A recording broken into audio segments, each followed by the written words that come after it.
अच्छी बात यह है कि कम से कम आप लोग कुछ चीज़ों तय तो करने लगे कि गलत क्या है सही क्या है। वो वही कर सकता है जो थोड़ा पढ़ता। बात यही है, क्योंकि जिसका हमें पता नहीं। आज अपने ग्रुप में थोड़ी देर तक अगर आप लोग जुड़े हो तो उसमें काफ़ी एक बात को लेकर बहस हो रही थी, योद्धा को लेकर। केसी स्पष्ट कह रहा है कि योद्धा वर्ग था। अब मेरा तो एक ही सवाल है, लोग ये कहते हैं कि पशु चोरों से लुटेरों से वो रक्षा करते थे, तो मुझे तो बताओ लुटेरे थे कौन? इनका नाम तो कोई बताए, कोई उल्लेख आता है क्या कहीं सिंधु सभ्यता में कि उनको उनके अलावा कोई और वर्ग ऐसा है जो उनको लूटे, उससे उनको डर लगे? चलो मान लियो लुटेरे हैं, तो लुटेरों से रक्षा करने के लिए लड़ेगा कौन? सिंधु सभ्यता में भी लुटेरों से रक्षा करनी है तो कौन तलवार जो मिली है वो कौन लड़ेगा, कौन उठाएगा? पुरोहित उठाएगा, शिल्पी उठाएगा, वो योद्धा ही तो उठाएगा। जो मेरे से विवाद करे तो वो मत खड़े हैं किताबों पे, कोई दूसरी गाइड पे, कोई किसी गाइड पे, पर अगर अपन केसी की बात माने तो उन्होंने स्पष्ट लिखा तलवार ढाल मिलना ये साबित करता है कि योद्धा वर्ग हो सकता है। ना वो नकार रहा है ना वो समर्थन कर रहा है, इस बात को मुद्दा बनाने की आवश्यकता ही नहीं है। लेकिन ये बात स्पष्ट क्लियर है कि 4 वर्ण नहीं थे लेकिन 4 वर्ग तो थे, ये है। अगर हम योद्धा को काट दें फिर वर्ग 3 ही थे।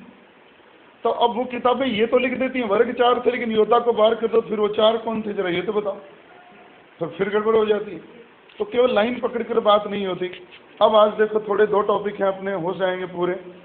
और एक टॉपिक तो ऐसा है जिसको आप महाजनपद युग कहते हो, उसमें बात तो सीधी थोड़ी है पर उसमें थोड़े भेद जो पेपरों में आते हैं उस पर बात करेंगे। पहले कल वाली बात पूरी करें। वैदिक काल चल रहा था, हमने समाज कर लिया था, आर्यों का मूल निवास स्थान पढ़ लिया था। अब हम जो बात आज करेंगे वो ये रहेगी कि आर्यों की राजनीति कैसी थी, आर्यों का धर्म कैसा था और आर्यों का व्यापार कैसा था। सबसे पहले बात हम ये करते हैं राजनीति से। जब हम राजनीति से बात करते हैं तो फिर वही कल वाली बात दोबारा दोहरा दूं। सबसे छोटी इकाई परिवार, उससे बड़ी इकाई गांव, फिर उससे बड़ी इकाई विश्व, उससे बड़ी इकाई जन और उससे बड़ी इकाई राष्ट्र। जनपद का उल्लेख ऋग्वेद में नहीं है, जन का उल्लेख है। अब बात ये, तो अब एक लाइन मैंने ये भी लिखा था कि आर्य जनों में बंटे थे, प्रत्येक जन का एक राजा होता था और राजा का पद जो है वो वंशानुगत होता था। अगर इस लाइन को हम सीधे शाब्दिक अर्थ में ले लें तो उत्तर बिल्कुल ही बिगड़ जाएगा, उत्तर गलत हो जाएगा। आर्य जनों में बंटे थे और प्रत्येक जन का एक राजा होता था, लेकिन एक विपरीत सही उत्तर ये कि राजपद की उत्पत्ति ऋग्वैदिक काल में नहीं हुई थी। अगर आपने रीट में पेपर दिया है तो इस बात को बेहतर समझते हो। हमने ऋग्वैदिक काल को 2 भागों में बांटा है, ऋग्वैदिक काल और उत्तर वैदिक काल, जिसको हम कह देते हैं एक तो 1500 से 1000 और 1000 से 600। लेकिन सवाल ये है वो हमने बांटा क्यों है? कुल मिला के तो वो वैदिक काल ही है। उस बांटने की वजह भी यही है कि उस 500 सालों में और पिछले 500 सालों में बहुत कुछ अंतर आ गया समाज में, राजनीति में, और उनका ढांचा कुछ यूँ हुआ। ये जो जन है और ये जो राजा हैं ये क्या है एक्चुअल में, इनको पहले समझ लें।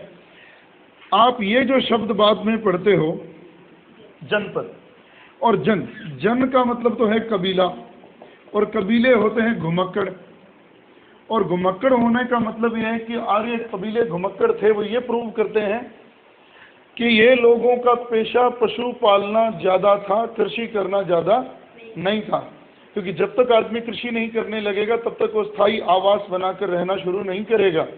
ये आज यहाँ कल वहाँ घुमक्कड़ कबीले थे, और अगर मैं इनकी इस प्रवृत्ति को और पीछे लेके जाऊँ, हो सकता है अपनी इसी प्रवृत्ति के कारण इन्होंने भारत पर आक्रमण करके सिंधु सभ्यता के लोगों को यहाँ से बाहर कर दिया हो। तो इसलिए अब यहाँ बात आती है, ये जन है, ये कबीला है, और कबीले की रक्षा की जिम्मेदारी एक सरदार पर है, जिसको हम एक नाम देते हैं ऋग्वेद में गोप्ता जनस्य।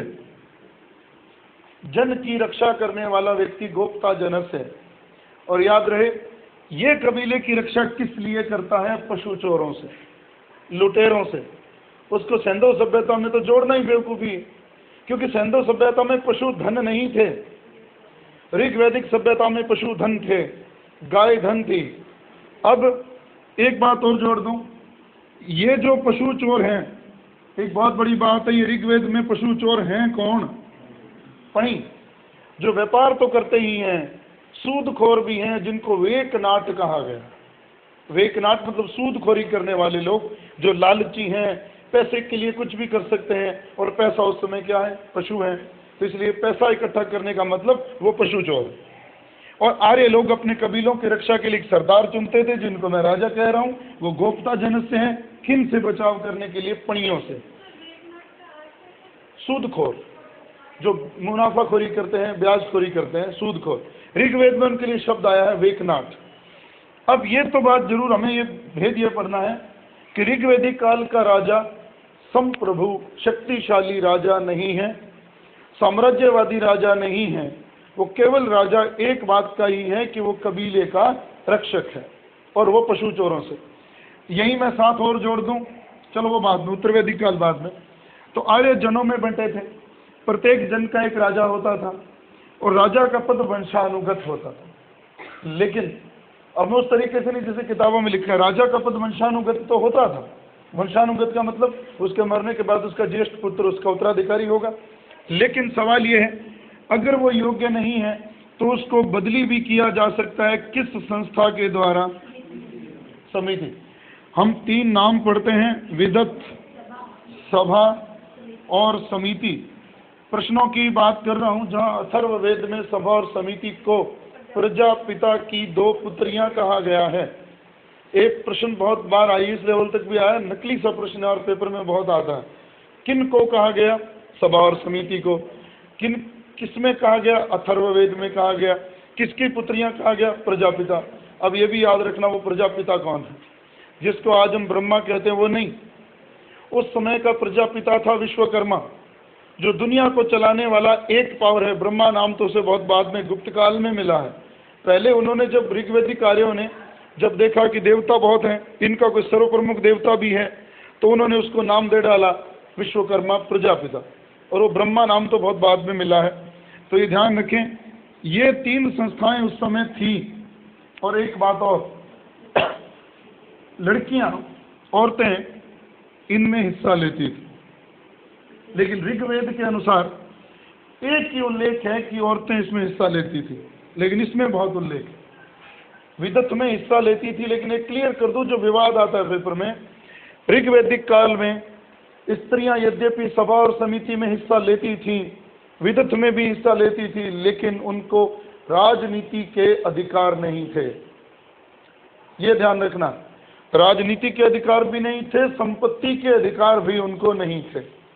आपने पढ़ा होगा, लड़की पहले माता पिता के नियंत्रण में, विवाह हो गया तो पति के नियंत्रण में, और अगर विवाह पति मर जाए या बच्चे बड़े हो गए तो अपने पुत्रों के नियंत्रण में। यानी कि उनको 2 अधिकार नहीं थे। वो राजनीतिक अधिकारों से वंचित थी और वो संपत्ति के अधिकारों से भी ऋग्वेदिक काल में वंचित थी। अब बात आती है कि राजा का पद वंशानुगत था, लेकिन अगर वो योग्य नहीं है तो उसे समिति उसे हटा सकती है। एक बात तो ये। अब राजा के मुख्य 2 अधिकारी, कोई मंत्रिमंडल तो है नहीं उस समय। उस समय 2 है। एक तो ये है जो बहुत बड़ा नाम प्रयोग करता है, पुरोहित, और एक नाम है सेनानी। सेनापति कह सकते हो तो भी कोई गलत बात नहीं, सेनानी, पुरोहित। वैसे अगर कहीं ना कहीं किताबों में एक और नाम का उल्लेख भी मिलता है, ग्रामणी, लेकिन मुख्य 2 हैं। सवाल ये, कभी भी आपके दिमाग में एक बात आए पुरोहित का काम क्या है, तो एक काम उसका हमेशा रहता है धार्मिक संस्कारों को पूरा करवाना, और राजा का चीफ सलाहकार भी होता था। राजा उसकी बात को माने ये जरूरी नहीं है, लेकिन वो राजा का सलाहकार जरूर है। लेकिन याद रहे, यहाँ भी कौटिल्य वाली बात लागू करो, अगर विपत्ति पड़ जाए तो पुरोहित भी तलवार उठाएगा। ये बात याद रखना। सेनापति का काम तो स्पष्ट दिख ही रहा है, युद्ध और संधि, और इसका काम है मंत्रोच्चारण। इसके अलावा विपत्ति में वो तलवार उठाएगा। ग्रामणी, ग्रामणी गांवों की। अब ये बात, इसका नाम क्यों आता है, इसको इनके बराबर महत्व क्यों दिया जाता है? क्योंकि अब तक हम यही मानते रहे हैं कि ऋग्वैदिक सभ्यता क्या थी, ग्रामीण सभ्यता थी। तो जहाँ गांवों का बहुत महत्व था, वहाँ अवैतनिक अधिकारी ग्रामणी का भी बहुत महत्व था। अब ये बात हो गई, इन पे चर्चा हम कर चुके हैं, लेकिन इसमें अब एक अलग बात, सभा और समिति, इन तीनों में से पुरानी सबसे कौन सी है? ये प्रश्न आपको याद रखना। तो ये विद, जानना, विद धातु से बना विदत। यानी कि अगर कहूँ कि आर्यों की सर्व प्राचीन और मूल संस्था ये है, आपकी गाइडों में तो लिखा है कि इसमें लूट की संपत्ति का बंटवारा होता था। इसका मतलब तो ये हो गया कि आर्य लुटेरे भी थे, आर्य लड़ाई करते थे, और लड़ाई करते थे तो एक बात और जुड़ गई कि घोड़ा उनका प्रिय पशु था। घोड़ा उनका प्रिय पशु था तो रथों का भी महत्व था। जब रथों का महत्व था तो लकड़ी से रथ बनते थे, तो रथ बनाने वालों का महत्व सबसे ज्यादा था। तो आप कहते हो तक्षा, बढ़ई जो शिल्पियों का मुखिया था। ये प्रश्न बहुत बार आया कि बढ़ई सबसे ज्यादा कौन सा शिल्पी मशहूर था, तो तक्षा, बढ़ई, जिसे कभी खाती कहा गया, कभी लकड़ी का काम करने वाला कहा गया, ये उस पर नियंत्रण रखती थी। अब सवाल ये है, इसके ऊपर ज्यादा बात हो तो नहीं सकती, न्याय व्यवस्था। पहला उत्तर ये जान लेना, ऋग्वैदिक काल की न्याय व्यवस्था का कोई लिखित प्रमाण हमारे पास नहीं है। क्यों नहीं? क्योंकि उस काल में लिपि का ज्ञान उन लोगों को नहीं। हालांकि आज ये चीजें विवाद का विषय है कि इतने बड़े खेल में जितने मंत्र लिखे गए, जितना कुछ लिखा गया, उन लोगों को लिपि का ज्ञान ना हो, ये बात संभव तो नहीं है। पर हमें आज तक कोई प्रमाण ही नहीं मिला। हम जहाँ तक जानते हैं कि वेदों से वैदिक काल का ज्ञान तो होता है, लेकिन वेद बहुत बाद में रचे गए हैं। लेकिन आप इसीलिए पढ़ते हो, वेदों को श्रुति कहते हो। वैसे मैं चाहता तो इसको दोबारा शुरू करने से पहले आपको यह भी बताता कि भारतीय इतिहास को जानने के स्रोत क्या हैं। वो सीधे तो सिलेबस में नहीं है, पर वो इतनी लंबी कहानी बताने की बजाय मूल बात ही पकड़ लें। वेद जरूर 4 हैं, लेकिन वेदों को कई नामों से जाना गया। संहिता, श्रुति, क्योंकि सुने गए हैं, लिखे नहीं गए हैं। इन मंत्रों के रचयिता कौन है? ब्रह्मा। ब्रह्मा ने इनको रचा, आगे ऋषियों को सुनाया, ऋषियों ने अपने शिष्यों को सुनाया। पीढ़ी दर पीढ़ी ये ओरल, मौखिक चलता रहा ज्ञान, कालांतर में लिपिबद्ध हुआ। लेकिन सवाल ये है, श्रुति कहा गया अपरुषे, यानी कि इनकी रचना पुरुषों ने नहीं की, इन मंत्रों की, इनकी रचना ब्रह्मा ने की है।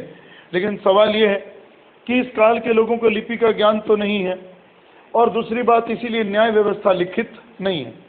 आमतौर पर राजा न्याय करता था किसकी सलाह से? पुरोहित की। लेकिन पुरोहित की बात वो माने ऐसा जरूरी नहीं है।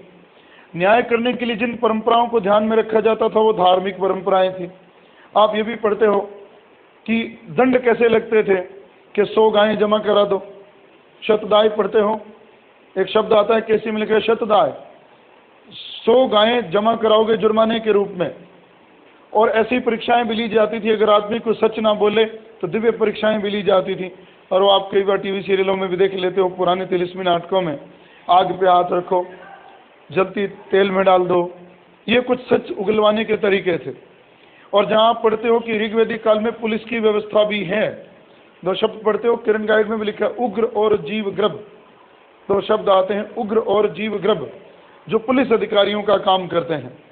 तो यहाँ ये तो हो गया इनका ये ढांचा। राजनीति ये थी सिर्फ ऋग्वैदिक काल की। जहाँ समाज कैसा है, अब आपसे प्रश्न कर लिया जाए, ऋग्वैदिक काल के समाज की विशेषता क्या है? कबीलाई जीवन, तो कबीलों का जीवन है। वो राजा को ये नहीं है कि वो बहुत सारे साम्राज्य को जीत ले, राजपद है वो। अभी राजपद की उत्पत्ति तो भारत में हुई ही नहीं। अगर मैं राजा कह रहा हूँ तो मैं राजा आपकी समझ के लिए कह रहा हूँ, वो सरदार है केवल कबीले का, उसकी सुरक्षा का। लेकिन अब जो बात हम पढ़ने जा रहे हैं, राजनीति के अलावा वो सबसे गहरी बात है, और उसका उत्तर केवल वीसी पांडे महोदय ने दिया और किसी किताब में नहीं दिया।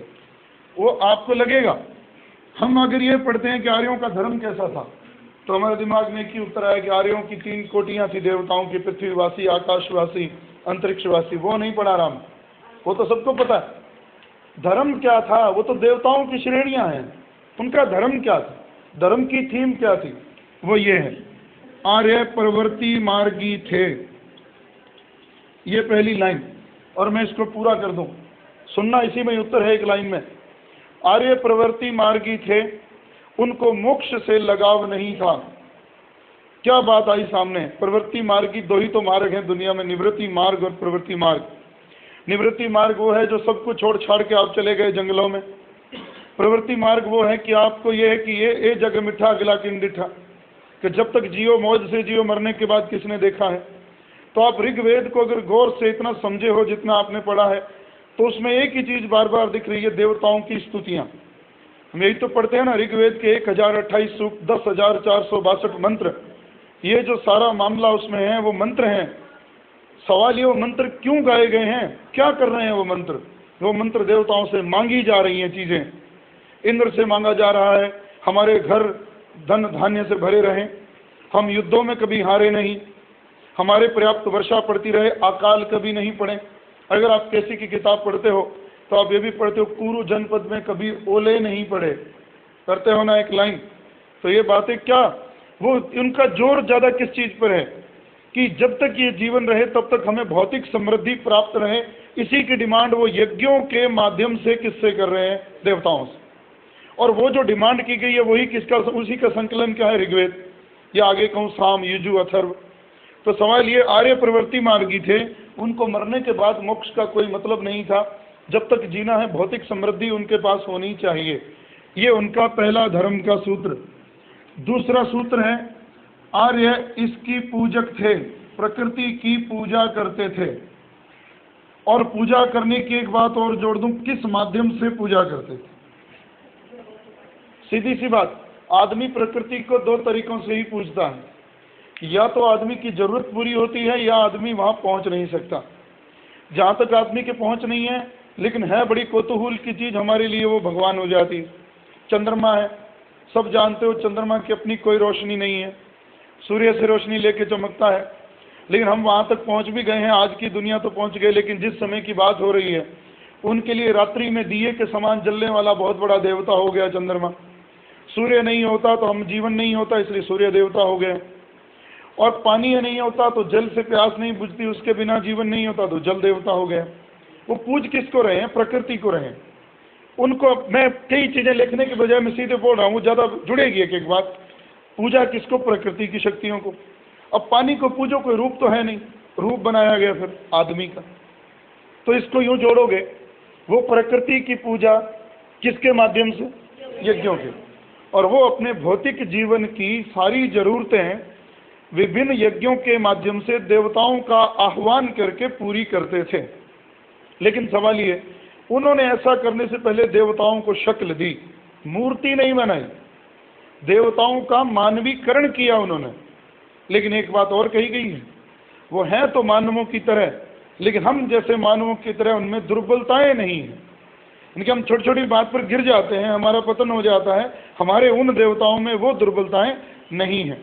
तो तीन बातें अभी हुई।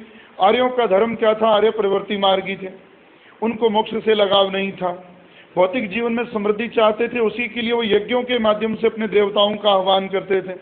फिर दूसरी बात, प्रकृति को पूजते थे, उसकी शक्तियों की पूजा करते थे मानव बनाकर। अब मानव एक से ज्यादा हो गए, तो देवता ज्यादा हो गए तो मानव भी ज्यादा हो गए, वो देवता ज्यादा हो गए, तो इसको नाम दे दिया गया बहुदेववाद। इसलिए आर्य बहुदेववादी भी थे, मानवीकरण भी था। लेकिन बहुदेववादी होने के साथ साथ एक बीमारी और भी थी, वो नाम मैंने कल भी लिया, मैक्स मूलर का, हीनोथिज्म। सुना है ना शब्द, कल ही बात की थी। हीनोथिज्म आज भी लागू है। बहुत से लोग शिव को पूजते हैं, कोई हनुमान को पूजता है, कोई राम को पूजता है, लेकिन वो जिसको पूजता है वो यही मानकर पूजता है कि सबसे बड़ा यही है। तो हम अपने भगवान को दूसरे से छोटा नहीं देख सकते। तो इसीलिए इसी बीमारी को हीनोथिज्म कहते हैं कि जब जिसे पूजो उसको सबसे बड़ा मानकर पूजो। ये सिद्धांत सर्वेश्वरवाद, मैक्स मूलर, हीनोथिज्म। अब आर्यों के धर्म की 5 बातें हो गई, फिर दोहरा दूं। प्रवृत्ति मार्गी, यज्ञों के द्वारा पूजा, प्रकृति की पूजा, मानवीकरण, और एक बहुत बड़ी बात जो मैंने कही, हीनोथिज्म की बीमारी जो उसमें थी, सर्वेश्वरवाद। ये है आर्यों का धर्म की थीम। अब सवाल ये है कि आर्यों के देवता फिर कितने? 33। अभी तक जो हम जानते हैं कि आर्यों के देवता 33, लेकिन एक दिन मैंने कहीं ये भी पढ़ा था, ये 33 तो मुख्य देवता हैं, गणना 33 से भी ज्यादा है ऋग्वेद में देवताओं की। ये वो मुख्य देवता है जिनसे सारा ये ढांचा चलता है, और उनको उन्होंने फिर 3 भागों में बांट दिया। वो बताने की जरूरत नहीं, पृथ्वीवासी, अंतरिक्षवासी और आकाशवासी। पृथ्वी के 4 देवताओं का नाम याद रखना, अग्नि, सोम, बृहस्पति, मातर अश्विन, नदियों के देवता। अग्नि, सोम, बृहस्पति, पृथ्वी तो उसमें है ही, स्वयं पृथ्वी तो है ही। पृथ्वी, अग्नि, सोम, बृहस्पति, मातर अश्विन और नदियों के देवता। अंतरिक्ष में आ जाइए, इंद्र, रुद्र, मरुत, वात, पर्जन्य। थोड़ा दोबारा बोल दूं, इंद्र युद्ध का देवता, जल का देवता। मरुत किसका? आंधी और तूफान का देवता। वात वायु का देवता। दोनों अलग चीजें हैं ये देखो। वायु वो जो सहज बहती है, जब वो विकराल रूप धारण कर लेती है तो मरुत। फिर पर्जन्य, बादल। और एक नाम इसमें और जोड़ दूं, पर्जन्य के साथ एक छोटा सा शब्द मैं पहले बोल दूं, लिखा मिलता, पूषण। पूषण शूद्रों का देवता। पहले पशुओं का था, फिर किसका हो गया? शूद्रों का हो गया। तो ये अंतरिक्षवासी हो गए। अब आइए आकाशवासी, और इसमें 3 नाम याद रखें। एक तो आकाश खुद हो गया, जिसको कहा गया है ऋग्वेद में धौस, ये याद रखना। जब ये उत्तर वैदिक काल में जुड़ गए, पृथ्वी और आकाश दोनों जुड़ गए, तो नाम हो गए धावा पृथ्वी। करते हो ना, वरुण और आप जुड़ते गए, तो यहाँ उसका नाम है धौस। धौस मतलब आकाश। फिर वरुण आकाश का देवता, सूर्य भी आकाश का देवता, अदिति, उषा। लेकिन एक नाम बड़ा, अगर पेपर में मुश्किल प्रश्न आया तो ये समझ लेना और कुछ नहीं, ये कोटियां कभी नहीं आई, पेपर में से प्रश्न आई इस लेवल तक, किस देवता से आया? वरुण। वरुण किसका देवता? लेकिन वर्षा का देवता इंद्र। इसलिए वो वर्षा का देवता होने के साथ साथ जल का देवता तो है, लेकिन यहाँ विवाद ये कि वरुण भी जल का देवता है और इंद्र है वर्षा का देवता। अब इसमें इतनी बात नहीं, पेपर में ये नहीं आएगा, पेपर में ये प्रश्न आता है और इसको समझना, ये है प्रश्न। ऋत, ऋत क्या है? आज तक विद्वान झगड़ ही रहे हैं वैसे तो ऋत क्या है, लेकिन एक बात ऋग्वेद के अनुसार ही कहूँ, जिसको आधार बनाकर विद्वानों ने कही कि ऋत की रक्षा पासे से की जा सकती है। पासा, खेलने वाला पासा, लूडो खेली है ना कभी, वो फेंकते हैं जो पासा, उसका अर्थ नहीं समझ आया बहुत विद्वानों के, लेकिन आखिरकार एक अर्थ निकाला। उस ऋत का मतलब पासे से क्या है, तो पहले तो मैं आपको उसका अर्थ समझाता हूँ, फिर वो पासे का मतलब समझ में आएगा। दिन के बाद रात, रात के बाद दिन, सूर्य उगता है, छिप जाता है, ऋतुएं बनती हैं, बदलती हैं, लोग जीते हैं, लोग मरते हैं, ये अपने आप हो रहा है ना, हम रोक सकते हैं इस व्यवस्था को? नहीं रोक सकते। इसको कहते हैं सृष्टि की नैतिक व्यवस्था जो चल रही है, इसी को कहते हैं ऋत। और उस दुनिया की नैतिक व्यवस्था यानी कि ऋत को चलाने वाला मुख्य देवता कौन? वरुण। पेपर में तो इतनी बात आती है कि ऋत का देवता कौन? वरुण, ऋत का नियामक देवता। लेकिन अब पासे से कैसे जोड़ा? पासा अगर आप गेम खेल रहे तो उसको क्या मुट्ठी में रख सकते हो क्या बंद करके? फेंकना ही तो पड़ेगा। पासा चलेगा तो गेम चलेगा, पासा रुक गया तो गेम रुक गया। यानी कि ये वो व्यवस्था है जो कभी ठहरती नहीं है, वो चल रही है, युगों से चल रही है, और इसीलिए उसका नाम रख दिया गया ऋत, जिसको एक शब्द में पूछो तो इस पूरी सृष्टि की नैतिक व्यवस्था जिसको चलाने का काम करता है वरुण। ये IAS लेवल का बहुत बड़ा प्रश्न है, बहुत बार आया हुआ है। हालांकि कुछ समझ में नहीं आता तो भी लोग इसे याद करके गलत कमी करके आते हैं कि ऋत का देवता वरुण है। ये हो गया उनके धर्म की कुछ विशेषता है। लेकिन अब बात ये भी ध्यान रखें, जब पेपर में सिलेबस में ये शब्द तो लिखा हो, ये भी साथ में लिख दिया हो, तो इसको तो लोग पढ़ते नहीं, केवल इसी को पढ़ के चले जाते हैं। दर्शन क्या है? आप यूँ समझ लें, धर्म की खाल निकालना दर्शन है, किसी बात के तर्क में जाकर उसके सत्य को ढूंढना दर्शन है, सत्य को ढूंढने का प्रयास करना दर्शन है। लेकिन याद रखना, एक नाम सुना होगा रेन देकार्ते, सेकंड ग्रेड के पेपर दिए हैं तो साइकोलॉजी में, फिलॉसफी में तो बहुत बड़ा नाम है रेन देकार्ते, और मेरे ख्याल से अगर मैं सही हूँ तो संदेहवाद का जनक। और वो व्यक्ति कहता था तर्क से तो सवाल ही खत्म हो जाता है, विज्ञान तर्क करता है और बात का उत्तर ढूंढ लेता है, जैसा तैसा तर्क करके उत्तर ढूंढ लेता है, इनकी तर्क करने के बाद सवाल खत्म हो जाता है। संदेह कभी सवाल को खत्म नहीं होने देता, इसलिए वो कहता है सत्य जानने के लिए तर्क नहीं, संदेह चाहिए। संदेह करोगे तो सत्य ढूंढोगे। वो क्यों कहता है फिलोसफी में? क्योंकि आप देखो फिलोसफी जब आप पढ़ते हो तो उसमें एक ही कवायद दिख रही है, आनंद की प्राप्ति। अगर आप पूरी फिलोसफी जो सिलेबस में लगती है उसको गौर करो, अरस्तु, प्लेटो, सुकरात, देकार्ते, जो लोग भी जो कह रहे हैं, कांट जो कह रहा है, मिल जो कह रहा है, उपयोगितावाद जिसे कहते हैं, यूटिलिटेरियनिज्म, वो क्या कह रहे हैं कि मनुष्य के लिए आनंद का कितना महत्व है जीवन में, और वो आनंद कौन सा और कैसे पाया जाए, लड़ाई इसी की है। अब सवाल ये है, वो कहता है कि आनंद की अनुभूति उस सत्य से होती है जो परम सत्य है, लेकिन परम सत्य कैसे पाया जाए? संदेह के द्वारा पाया जाएगा। बुद्ध भी यही कह के गए हैं, जैन धर्म भी यही कहता है। संदेह मतलब स्यादवाद का सिद्धांत क्या है? वो एक तरह से संदेह है। वो संदेह मतलब है कि नहीं है भी नहीं भी है, लेकिन कहा नहीं जा सकता, है नहीं है पर कहा नहीं जा सकता। पढ़ते हो ना ये शायद, ये संदेह है। जैसे एक उदाहरण दूं, शायद समझ सको। गर्मियों के दिन हो, गर्मी बहुत हो, थोड़ी बहुत हवा चल रही हो, और हम कहते हैं जी हवा चल रही है, इसका प्रमाण क्या है कि पेड़ हिल रहे हैं। एक्चुअली में पेड़ तो नहीं हिलते, हिलते तो पत्ते हैं। तो है भी और नहीं भी। आपने बात कही वो है, पेड़ तो हिल रहे हैं, लेकिन एक्चुअल में पेड़ नहीं हिल रहे, पत्ते हिल रहे हैं, यानी कि है भी और नहीं भी। कई बार सत्य ऐसा होता है जिसे व्यक्त नहीं किया जा सकता। संदेह की बात मैं इसलिए कर रहा हूं कि हमारे धर्म में एक बात हमें बचपन से ही कह दी जाती है कि भगवान है और जो ठप्पा ये दीवार पे लगे यही है और खोजने मत जाना, यानी कि आपने संदेह को मार दिया। इसीलिए हमारे देश की धर्मगुरु होने की तरक्की रुक गई, जिज्ञासु बनाना छोड़ दिया हमने आने वाली पीढ़ियों को। इसलिए हम संदेहवादी नहीं हुए, इसलिए हमने भगवान की खोज बंद कर दी और हमने भगवान बनाना शुरू कर दिया। आज इंसान भगवान बना रहा है, उस मूर्तियों को गढ़ रहा है, और भगवान इतना मोहताज हो गया कि वो इंसान के कहने पे चलता। इसीलिए देकार्ते की बात का महत्व बहुत ऊंचा था। फिलॉसफी में थोड़ी सी बात पढ़कर लोग छोड़ देते हैं, तो इन्होंने भी इस दर्शन की बात कर रहा हूं। ऋग्वेदिक काल का दर्शन यह है कि जब आर्य लोग इस बात को लेकर थक गए कि इतने सारे देवता हैं, इनको भी चलाने वाला कोई एक लीडर तो होगा, और उस लीडर का नाम कभी विश्वकर्मा, कभी प्रजापिता। अथर्ववेद में आकर तो पूरा छाया हुआ है, उत्तर वैदिक काल में आकर तो केशववाद के पूरे अवशेष चिन्ह ही मिलने शुरू हो जाते हैं। और एक बात लिखी हुई है, एक सत्य बहुधा विप्र बहुधा वदंती, यानी कि सत्य एक है, उसको और बहुत सारे लोग बहुत नामों से जानते हैं। इसलिए वो कहते हैं देवता भले ही अलग अलग हों, लेकिन सत्य ताकत तो एक ही है। यानी कि ऋग्वेदिक काल का बिल्कुल अंतिम 10वां मंडल, जिसमें एक सूक्त है नासदीय सूक्त, याद रखना। ऋग्वेद के 10वें मंडल में नासदीय सूक्त में पहली बार निर्गुण उपासना का उल्लेख है।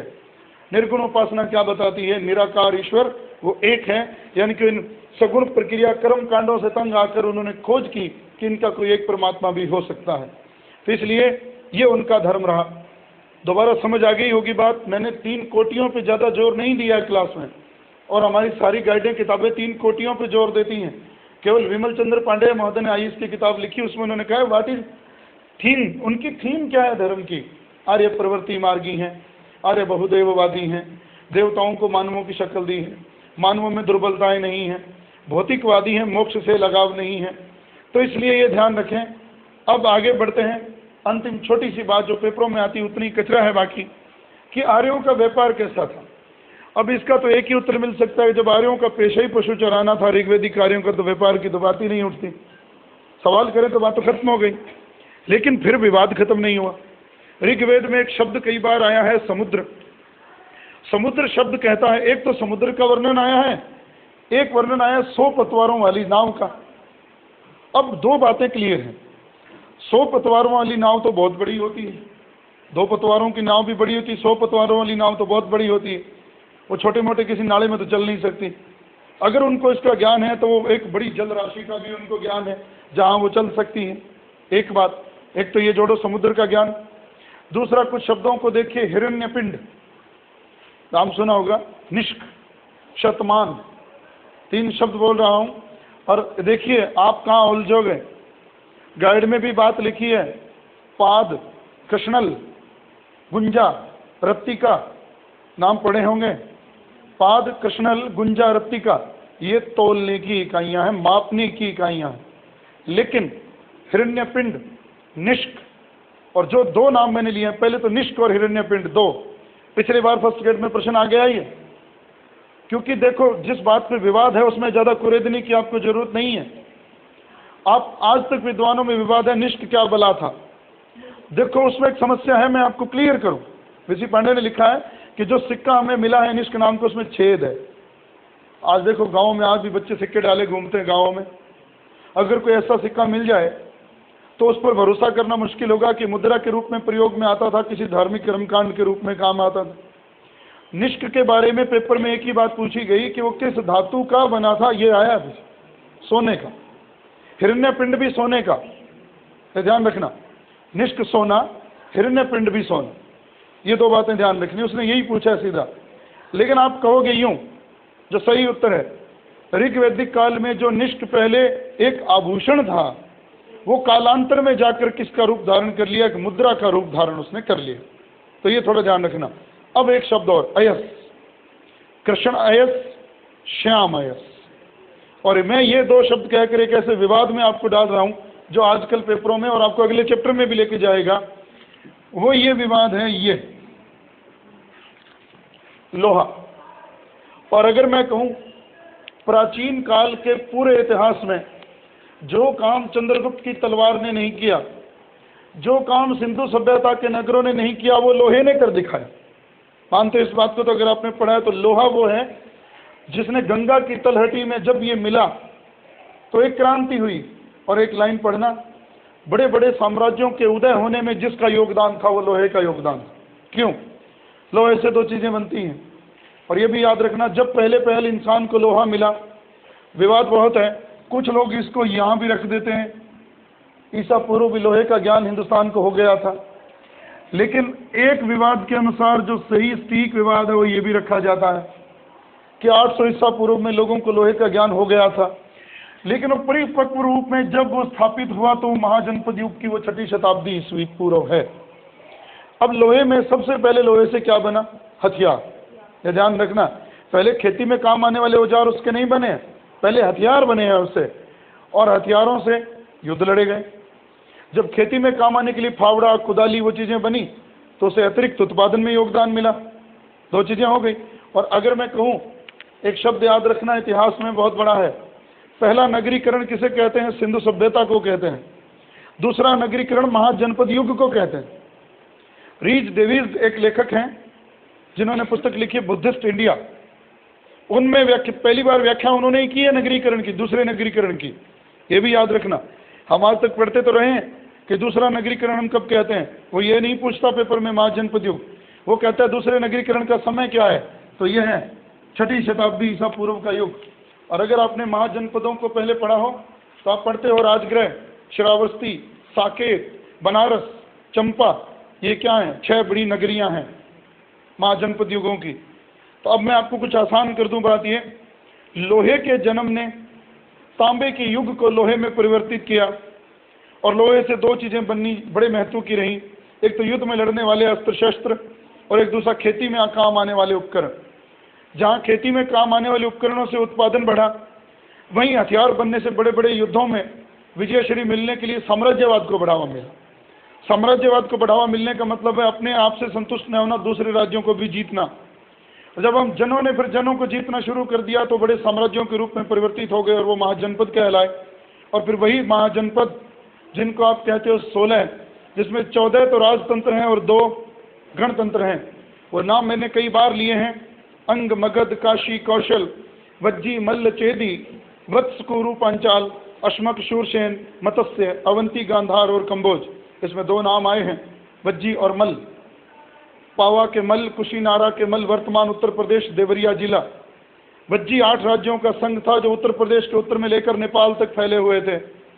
वो चैप्टर अगला है, पर यहाँ ये ध्यान रखें, व्यापार में समुद्र शब्द आया, हिरण्य, पिंड और निष्क 2 शब्द आए, और एक शब्द हम पढ़ते हैं कि इसके अलावा उनके पास 2 शब्द और हैं, अयस, कृष्ण और लोह।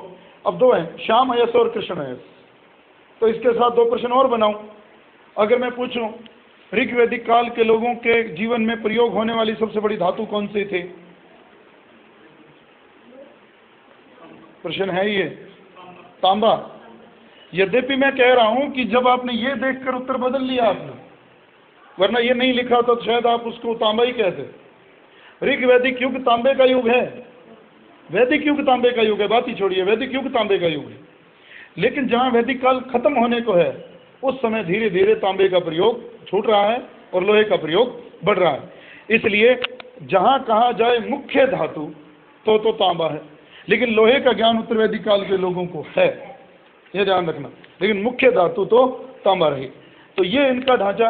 अब सवाल आपको ये भी समझा दूं, बच्चों की तरह नहीं करना, कि उत्तर वैदिक काल, अगर मैं कहूँ उत्तर वैदिक काल पढ़ाओ तो उसमें क्या पढ़ोगे, पेपरों में कैसे प्रश्न आता है, उसकी तुलना करी जाती है किसके साथ? ऋग्वैदिक काल के साथ, तो वो सीधे खुल जाता है। अब बात सीधी तुलना करो, हमने ऋग्वैदिक काल में सबसे पहले क्या पढ़ा था? आर्य कहाँ से आए थे वो तो बात नहीं, वो तो आ गए। अब सवाल ये कि आर्यों का ज्ञान ऋग्वैदिक काल में कहाँ तक था? सिंधु से यमुना, और अब यमुना से बढ़े और गंडक नदी तक गए। कल बात कर चुका हूँ ये, जिसको शतपथ ब्राह्मण में सदा नीरा कहा गया है। विदेद माधव, उसके शिष्य की, जो उसका गौतम राहुगण, जिसने अग्नि को मुंह में रखा और जलाता हुआ चला, लेकिन गंडक नदी को नहीं जला सका और वो वहीं रुक गया, और वो उनकी सीमा बन गई, पश्चिमी सीमा सदा नीरा नदी, गंडक नदी। तो ये ध्यान रखना, पहली सीमा उनकी क्या रही? सिंधु नदी से यमुना, फिर गंगा और यमुना का दबाव, और गंगा और यमुना का दबाव छोटा नहीं है। आप सदा नीरा नदी कह रहा हूं तो गंगा दोआब को छोटा नहीं, गंगा तो बहुत दूर तक जाती है, वो तो आगे जाकर ब्रह्मपुत्र के साथ भी टच करती है, उससे भी मिलती है। कई नामों से, मेघना नाम से भी जानी जाती है, जमुना नाम से भी कई नामों से जानी जाती है, आगे ब्रह्मपुत्र के भी कई नाम हैं। और मैंने एक बार ज्योग्राफी में पढ़ा था, एकमात्र नदी ऐसी है जो भारत में लिंग बदला हुआ नाम है जिसका, ब्रह्मपुत्र। बाकी सारी नदियों के नाम फीमेल हैं और उस एक नदी का नाम मेल है। ये ध्यान रखना, कावेरी, कृष्णा, गंगा, यमुना, सरस्वती, गोमती, कुंभा, ये सारे नाम फीमेल में काउंट होते हैं और एकमात्र ब्रह्मपुत्र नदी ऐसी है जो फीमेल में काउंट नहीं होती, उसका लिंग बोलने में अलग है। तो अब बात ये तो होगी केवल बात कि उनका ज्ञान कहाँ तक बढ़ा। लेकिन एक बात क्लियर कर लेना, विंध्याचल पर्वत के पार अभी भी नहीं गए ये लोग, बड़े तो किस दिशा में, पूर्व दिशा में। और याद रहे कल ये भी बात कही थी बड़ी जोर देकर, अंग और मगध का सर्वप्रथम उल्लेख जहाँ अथर्व वेद में है, उनका ज्ञान आर्यों को है लेकिन वो उनके एरिए से बाहर है। गौर करना, अंग और मगध, अगर आप महाजनपदों को पढ़ चुके हो तो अंग और मगध की सीमाएं दोनों की लगती हैं, चंपा नदी उन दोनों को अलग करती थी। इसीलिए अंग और मगध तो वो बिहार ही है, दोनों ही बिहार में है। एक में है भागलपुर और मुंगेर के जिले, एक में है पटना और गया के जिले, तो दोनों हैं तो बिहार में ही। तो आप यूँ कह सकते हो। और गंडक नदी भी कहाँ है, बिहार में है। तो हम कह सकते हैं अपने देसी भाषा में यमुना से बढ़े और बिहार का बाहर का एरिया उनकी सीमा हो गया। बिहार उस समय उनको ज्ञान तो है उनका, लेकिन वो उनके साम्राज्य के भीतर नहीं है, ये उनका भौगोलिक ज्ञान। अब दूसरी बात कि उत्तर वैदिक काल के आर्यों का समाज कैसा था, बातें वही रिपीट करनी है। हमने शुरू की थी बात किससे, परिवार से। परिवार तब भी पितृसत्तात्मक थे, परिवार अब भी पितृसत्तात्मक थे। जहाँ ये माना गया सिंधु सभ्यता का परिवार मातृसत्तात्मक है, वाई क्यों? क्योंकि खुदाई में नारी मूर्तियां ही बहुत ज़्यादा मिली हैं, इसीलिए हमने मान लिया कि महिला का स्थान समाज में ऊंचा है, हो ना हो ये पता नहीं। तो जब ऋग्वैदिक काल की बात आई तो ऋग्वैदिक काल में भी पिता मुखिया और उत्तर वैदिक काल में भी पिता मुखिया। और एक लाइन और पढ़ी होगी जो थोड़ी सी गहरी तो नहीं है, कि जहाँ शतपथ ब्राह्मण बहुत सी बातें कहता है, वहाँ ऋग्वेद का भी एक उल्लेख है कि पिता अपने पुत्र को दंड भी दे सकता है, पुरस्कार भी दे सकता है, वो बेच भी सकता है, लेकिन आमतौर पर पिता ऐसा नहीं करता। ये बात क्या बताई जा रही कि पिता के पास असीमित अधिकार थे, घर से निकाल भी सकता है, पुरस्कृत भी कर सकता है। तो समाज में ढांचा तो वही चल रहा था। बाल विवाह अभी भी नहीं होते थे, विधवा सती अभी भी नहीं होती थी, पढ़ने की व्यवस्था अभी भी थी। लेकिन परिवर्तन फिर क्या हुआ? परिवर्तन केवल इतना हुआ कि कन्या का जन्म अब शुभ माना जाना बंद हो गया। लेकिन अगर मैं कहूं क्या कन्या की स्थिति खराब हो गई तो भी गलत होगा। स्थिति गिरी, ऋग्वेद से तो गिरी, लेकिन उतनी नहीं गिरी कि हम ये कह सकें कि स्त्रियों का स्थान खराब हो गया, ये नहीं कहोगे। जहां आप इतरे ब्राह्मण में स्पष्ट पढ़ते हो, इतरे ब्राह्मण किसका? ऋग्वेद का। ऋग्वेद का ब्राह्मण भी वही है, ऋग्वेद का उपनिषद भी वही है, इतरे है। अब बात ये, उस ब्राह्मण में स्पष्टता लिखा है कि कन्या का जन्म दुखों का कारण है, इतरे ब्राह्मण। मैत्रायणी संहिता कन्या की तुलना दूध और मदिरा से करती है, जुए और शराब से करती है। यानी कि अब क्यों क्या कर रहा है वो कि स्त्री का जन्म अब शुभ नहीं माना गया, उपनयन संस्कार उसका बंद हो गए। लेकिन इतनी स्थिति भी खराब नहीं हुई कि वो राजपूत युग की तरह बहुत ज़्यादा उसकी स्थितिहीन हो गई। मैंने कल भी कहा था, विधवा विवाह का उल्लेख हम ये मान तो लेते हैं कि उत्तर वैदिक काल में विधवा विवाह का प्रचलन हो गया, लेकिन हम केवल एक शब्द के आधार पर उसको प्रमाणित नहीं कर सकते, जिसको कहते हैं दधई वशु या दधई वयु, कि विधवा का पुत्र। विधवा का पुत्र तो तब भी हो सकता है, विधवा होने से पहले भी हो सकता है, तो इसलिए उस पर थोड़ी आपत्ति उठाई जा सकती है। लेकिन अगर सिद्धांत के रूप में पेपर में प्रश्न आए तो आप ये क्लियर रखना, ऋग्वैदिक काल में विधवा विवाह का कोई उदाहरण नहीं है, लेकिन उत्तर वैदिक काल में विधवा विवाह का उदाहरण मिलता है। अब आइए बात जो सबसे बड़ी है, वर्ण व्यवस्था। यही तो एक प्रश्न है पूरे समाज में। आप उत्तर जानते हो, मैं कल दे भी गया हूँ, जहाँ ऋग्वेद के 10वें मंडल के पुरुष सूक्त में पहली बार विराट पुरुष के अंगों से 4 वर्णों की उत्पत्ति है। अब यहाँ उसकी और व्याख्या। वरना सवाल ये नहीं पूछा जाता आजकल, सवाल वो ये पूछ ले कि ऋग्वेद में सामान्यतया कितने वर्ण हैं। भाई हम तो ये पढ़े जा रहे हैं कि 4 वर्णों का उल्लेख एक बार है 10वें मंडल में पुरुष सूक्त में, सामान्यतया कितने? 3, ब्रह्मा, क्षत्र, क्षत्र यानी क्षत्र, और विश्व, यानी कि विश्व में 2 आ गए, कौन? शूद्र और वैश्य। लेकिन ध्यान रहे एक और विवाद भी है यहाँ। तो पहली बार, अब 4 वर्णों का उल्लेख कितनी बार है? एक बार ही तो है, पुरुष सूक्त में एक बार ही है वो। तो फिर मैं अगर यूँ पूछ लूँ शूद्र का उल्लेख कितनी बार है ऋग्वेद में? तो एक ही बार है वो। वैश्य का उल्लेख कितनी बार है? वो भी एक बार है, क्योंकि पहले वो शब्द विश्व है, वैश्य शब्द अलग किया गया, वो एक ही बार। तो ये ध्यान रखना, जहाँ 4 वर्णों का उल्लेख एक बार है वहाँ वैश्य और शूद्र का उल्लेख भी एक ही बार है, ये ध्यान रखना। लेकिन अब सवाल जो जानना है, उत्तर वैदिक काल में और ऋग्वैदिक काल में, ऋग्वैदिक काल में वर्ण व्यवस्था किस पर आधारित थी? कर्म पर। जो जैसा काम करेगा वैसा उसका वर्ण होगा। लेकिन उत्तर वैदिक काल में कर्म की बजाय वो वर्ण व्यवस्था किस पर डिपेंड हो गई? जन्म पर। ना केवल हो गई, और एक लाइन और जोड़ दूं, उत्तर वैदिक काल में गोत्र व्यवस्था का भी जन्म हो गया, और वो धीरे धीरे एक बीमारी की शुरुआत हो गई जो आगे चलकर राजपूत युग में हमें दिखती है। उपजातियों में राजपूत बंट गए, और कलहण की राज तरंगणी उसके ऊपर बहुत बात करती है कि जातियों और उपजातियों में बंट गए। इसीलिए आप पढ़ते हो पुष्यमित्र शुंग को ब्राह्मण सिद्ध करने में हम ये भी मानते हैं कि वो कौन से गोत्र से था, तो वो भारद्वाज गोत्र से था। विश्वामित्र, घृत, समद, अत्रि, भारद्वाज, घृत, समद, बहुत से नाम आते हैं, ये सारे ऋषियों के गोत्र हैं। तो एक तो समाज में ये हो गया कि वर्ण व्यवस्था जन्म पर आधारित हो गई। लड़की का स्थान ऋग्वैदिक काल की अपेक्षा थोड़ा खराब हो गया, लेकिन इतना नहीं गिरा कि हम उसे खराब कह सकें। तीसरी बात, अब सवाल ये, खान पान में कुछ ज़्यादा बदलाव नहीं हुए। अब सीधे लौटो धर्म पर, जो सीधी बात है। धर्म में देखो, यज्ञ पहले भी प्रधान था, यज्ञ अब भी प्रधान हो गया, लेकिन अब उसमें बलियां दी जाने लगी, यज्ञ कठोर हो गए, लंबे चलने लगे, आम आदमी की पहुंच से बाहर हो गए, यानी कि पूरी तरह से कट्टर ब्राह्मणवाद यज्ञों पर छा गया और आम आदमी यज्ञों से वंचित हो गया। अब यज्ञ वही लोग कर सकते हैं जो केवल राजघराने के लोग, महंगे हो गए, लंबे हो गए, खर्चीले हो गए। अब ये हो गई बात। अब जो मूल चेंज जो करना है वो ये कि राजनीति में क्या परिवर्तन हुआ, और उत्तर दे चुका हूं। ऋग्वैदिक काल का राजा कबीलों का सरदार था, उत्तर वैदिक काल का राजा हो गया संप्रभु और शक्तिशाली साम्राज्यवादी राजा। हम पढ़ते हैं पूर्व में सम्राट, पश्चिम में स्वराट, उत्तर में विराट, दक्षिण में भोज और बीच में राजा। ये उपाधियां 4 दिशाओं के राजाओं की जो हम पढ़ते रहे हैं, क्या साबित करती हैं? चलो ये भी मुश्किल है, कुछ नाम बोल रहा हूं। राजा जनक, विदेह के जनक, प्रवाहन जाबली, ये नाम सीधे लिखे मिलते हैं, प्रवाहन जाबाली, अजात शत्रु, या यूं अजात शत्रु ना पढ़ो, काशी के अशुभ सेन। जब आप महाजनपद पढ़ते हो, बुद्ध को पढ़ते हो, जैन धर्म के तीर्थंकर पढ़ते हो, तो काशी के राजा अशुभ सेन का जिक्र जरूर आता है। ये उत्तर वैदिक काल के जस्ट पास के राजा हैं। कहने का मतलब क्या है कि अब राजा कबीले के रक्षक से आगे बढ़कर वो एक साम्राज्यवादी राजा की स्थिति में पहुंच गया, अपना साम्राज्य बढ़ाने लगा, बड़े बड़े यज्ञ होने लगे। जैसे आप पढ़ते हो राजसूय, वाजपेय, सोम यज्ञ, वो तो पहले ही होता था, और अश्वमेघ यज्ञ भी होने लगे। ये ढांचा तो रहा उनके मूल, जो तुलना करोगे उसके साथ। अब हमने बात प्रवेश भी अगले टॉपिक में कर लिया था बीच में महाजनपदों में, अब हम अलग नहीं, उसी को जोड़ रहा हूँ, शुरुआत कर रहा हूँ।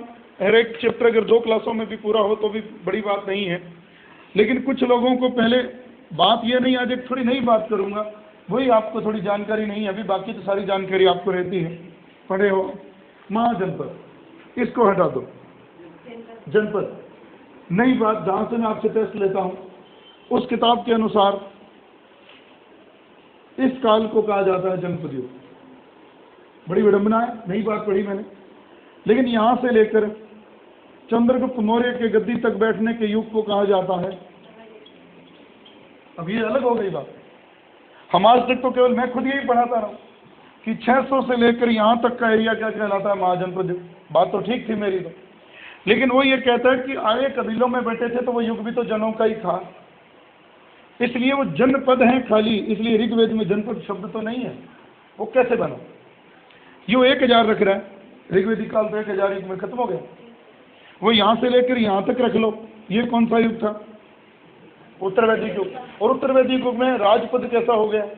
संप्रभु, शक्तिशाली, यानी कि जनों के दूसरे जनों में मिलने की प्रक्रिया शुरू हो गई। इसलिए वहां तक तो केवल क्या कहलाया? जनपद। लेकिन जब ये बहुत बड़ा रूप इन्होंने धारण कर लिया तो उनका नाम रख दिया गया महाजनपद युग। अब लाते हैं बात, केवल ये नहीं, आप ये जानते हो महाजनपद कितने, कब? महात्मा बुद्ध के टाइम में 6ठी शताब्दी ईसा पूर्व में 16 हो चुके थे, बन चुके थे। लेकिन सवाल आप पढ़ते हैं इनका पहला उल्लेख कहाँ? इसकी व्याख्या में सारी करूंगा। और एक आप पढ़ते हो ये, लेकिन इतना ही नहीं, नाम और लिख रहा हूं। जल वसब सुत चुल्ल निदेश महावस्तु, इनमें भी 16 महाजनपदों का उल्लेख है। और ये पेपरों में आते रहे, निम्नलिखित में से किसमें महाजनपदों का उल्लेख नहीं है? पिछली बार तो सीधा आ गया कि कौन सा जैन ग्रंथ है जिसमें 16 महाजनपदों का वर्णन है, वो तो ये है, सीधा पूछा गया फर्स्ट ग्रेड में। लेकिन अपने उससे भी आगे चलते हैं, पर मैं अब सारी बात समझाऊं जिनको पता नहीं है। उन लोगों ने ये तो पढ़ा है कि त्रिपिटक नाम की कोई बला है। बौद्ध धर्म के सर्व प्रमुख प्राथमिक ग्रंथ त्रिपिटक कहलाते हैं। विनय पिटक, सुत्त पिटक, अभिधम पिटक, और उन तीनों का संकलन महाविभाषा शास्त्र। चौथी बौद्ध संगीति में कुंडल वन में वसुमित्र ने जो पाली में लिखे हुए थे उनको किसमें कन्वर्ट किया? संस्कृत में, और एक नाम लिख दिया महाविभाषा, जिसको हम कह देते हैं महाविभाषा शास्त्र। महाविभाषा शास्त्र क्या है? 3 पिटकों का ही संकलन है। लेकिन वो 3 पिटक 4 बौद्ध संगीतियों के माध्यम से लिखे गए। और अब बात एक ये भी कह दूं, सुत्त पिटक 5 भागों में बंटा है, और वो 5 भाग हैं ये: अगुंतर निकाय, संयुक्त निकाय, मध्यम निकाय, खंदक निकाय और दीघ निकाय। और जब आप महाजनपद युग पढ़ोगे तो बार बार दीघ निकाय शब्द आएगा, बार बार मध्यम निकाय, दीघ निकाय। तो वो क्या है मूल में? सुत्त पिटक। सुत्त पिटक एक इतना बड़ा ग्रंथ है जिसके 5 भाग हैं। और आप ये शब्द हर के आगे लगा हुआ पढ़ते हो, निकाय। निकाय का मतलब ही विभाग होता है, उसका हिस्सा होता है, सुत्त का हिस्सा। और सुत्त का मतलब होता है उपदेश। महात्मा बुद्ध के उपदेशों का संकलन जिस पुस्तक में है वो तो कहलाई सुत्त पिटक। और वो सुत्त पिटक फिर आगे 5 भागों में बंटा है, और उसमें आप एक ही याद रखें इस चैप्टर के लिए, अगुंतर निकाय। और एक किताब है जैन धर्म की जिसका नाम है भगवती सूत्र। आपने पढ़ा होगा, नाया धम कहा सूत्र, भगवती सूत्र। ये सूत्र शब्द जिसके साथ लगा, मुझे हिंदी में कहते सूत्र। तो 16 महाजनपदों की सूची इसमें भी है, 16 महाजनपदों की सूची इसमें भी है। विवादित बात, और 16 महाजनपदों की सूची इसमें भी है, लेकिन इसमें 2 नाम अलग हैं। इसमें ये नाम नहीं है, ये ध्यान रखना, पकड़ना ये है बात को। मैंने अभी नाम लिए थे, जो मैंने अभी नाम, पहले तो मैं क्लियर कर दूं, रुकिए। इन अगुंतर निकाय में जो 16 नाम है वो मैंने अभी लिए थे, दोबारा दोहरा रहा हूं, आपको याद भी होने चाहिए। अंग, मगध, काशी, कौशल, वज्जी, मल्ल, चेदी, वत्स, कुरु, पंचाल, असक, सूरसेन, मत्स्य, अवंती, गांधार और कंबोज। अब इसकी सूची पे आइए। अंग, बंग, मगह, मलय। अंग, बंग, मगह, मलय, मालव, औच, वत्स, कच्छ, ये बिल्कुल मिलते से नाम है। पाढ़्य, लाढ़, वज्जी, मोली, काशी, कौशल, अवध, संभूतर, ये नाम इसके हैं। लेकिन पहली सूची किसकी और प्रमाणिक सूची भी किसकी? इसलिए आज तक इतिहास जो बनाया गया है, जो 16 महाजनपदों को माना गया है, वो अगुंतर निकाय के, ये याद रखें। लेकिन पेपरों में पूछा जाता है उल्लेख कहाँ है, गलत हो कोई बात नहीं, तो उल्लेख इसमें भी है। इसको इसलिए कह रहा हूँ, इसमें ये 2 अलग हैं, गंधार और कंबोज नहीं है। उनकी जगह क्या है? एक नाम तो ये है शिवी, और एक नाम है ये दसारण। ये है अलग, जो महावस्तु में दिया हुआ है, जिसमें 2 नहीं है, गंधार और कंबोज। यही क्लियर कर दूं, बाकी तो पढ़ाना तो मैंने कल भी है, पूरा हो जाएगा। गंधार कहाँ था? रावलपिंडी और पेशावर। कंबोज कहाँ है? हिंदू कुश से लेकर काबुल तक, जिसको कहा गया कफिरिस्तान, कपिशा, जो पुराना नाम है कपिशा, कफिरिस्तान, वो कंबोज है। तो अब ये गंधार वही है जो गंधारी थी, जहाँ की महाभारत पढ़ते हो, गंधार देश की राजकुमारी गांधारी। लेकिन उसको कंधार मत कह देना उज्ज्वल। ये वर्तमान रावलपिंडी और पेशावर का ही एरिया है। तक्षशिला इसकी राजधानी थी। तो याद आया था कुछ? तक्षशिला को बनाने वाले राजा भरत, और उसका प्रबंध, उसका मैनेजमेंट किसे दे दिया? तक्ष को। तो ये बात तो हो गई है। अब महाजनपदों में पहली बात हमने यही की है कि आपको पहले तो ये याद हो, अगुंतर निकाय, भगवती सूत्र, जल वसभ सूत्र, इसमें संख्या इतनी ही है, इसमें 12 ही संख्या है महाजनपदों की। चुल्ल निदेश, और इसमें एक नया नाम आया है यौन, यौन महाजनपद नाम है, और इसने एक नया भी जोड़ दिया है उसमें, कलिंग। चुल्ल निदेश में 2 नाम अलग जुड़े हुए, यौन और कलिंग, काटा कुछ नहीं, उसने 2 और दे दिए, यौन और कलिंग। और महावस्तु में 18 नहीं कहोगे, उसकी सूची नहीं मिलती, सिर्फ इतना ही मेरे को मिला है। और जिन कैसे की किताब कितने लोगों के पास? 1 2, तेरे पास कितने? ये वहीं से पढ़ा रहा हूं, कहाँ है देखना जाके, फुट नोट में लिखा हुआ नीचे, जहां वो व्याख्या करता है कि महाजनपद कितने हैं, अगुंतर निकाय जहां लिखा उसके ऊपर लिखा हुआ है 1, और नीचे देखना इतना बड़ा पैराग्राफ दिया, वहां ये सारी बातें दी हुई हैं, जल वसभ सूत्र, चुल्ल निदेश, महावस्तु, अगुंतर निकाय और भगवती सूत्र। और बाकायदा उसमें ये भी लिखा हुआ है, ये 2 नहीं है, ये दिए हुए हैं। इसलिए जिनके पास वो नहीं है वो यहाँ पढ़ लेना, वो ठीक कर लेना इन्हें। तो आज तो बात इतनी, लेकिन अब इससे के बात कराऊंगा तो फिर मुश्किल। लेकिन आपके जो मैं एक काम लगा रहा हूँ कि जब कल आप लौट कर आओ तो आपको 16 महाजनपदों के नाम याद होने चाहिए। मैंने पीछे भी जब क्लास ली थी शुरू में, तो मैंने यही जिम्मेदारी आपको दी थी कि आपको 16 महाजनपदों